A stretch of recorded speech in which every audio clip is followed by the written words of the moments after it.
Magandang araw mga kaibigan, ako nga pala si NJ at welcome sa NJ Mejia TV.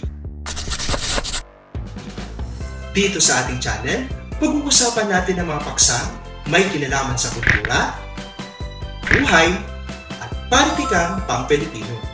Kaya, kung interesado ka sa mga paksang ito, siguradong magugustuhan mo dito. Huwag na rin kalimutang i-like, share, at mag-subscribe na rin para sa ating channel.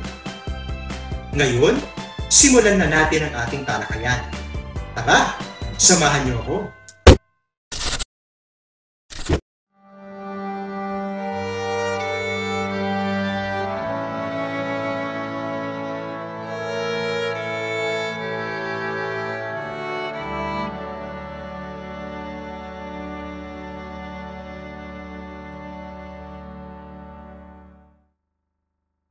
Ang ika-47 na kabanata ng Noli Me Tangere, ang dalawang Donya.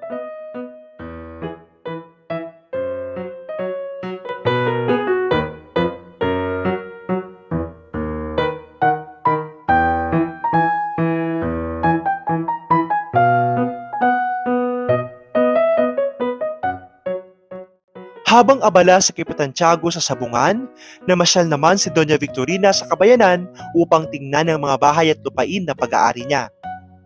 Mag-aara ang kanyang bihis, puno ng laso at artipisyal na bulaklak upang ipagyabang sa mga Indio ang kanyang kagandahan at kagalingan. Kasama niya ang pilay na asawang si Don Tiburcio at ang pinsang si Linares. Habang naglalakad, iniinsulto niya ang mga bahay ng mga Indio at ipinilit sa asawang pukpukin ang mga lalaking hindi nag-alis ng sombrero sa kanila, bagay na kinatatakot ng doktor.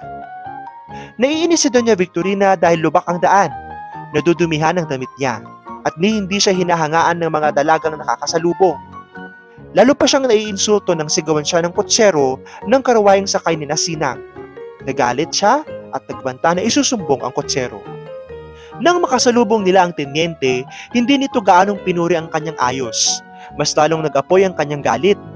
Pinagalitan pa niyang asawang naghubad ng sombrero habang ang tenyente ay bagya lamang na nag-akat ng helmet. Hindi raw nila dapat ituring ang sarili bilang mga Indio. Nagkataon na napadaan sila sa bahay ni Doña Consolacion.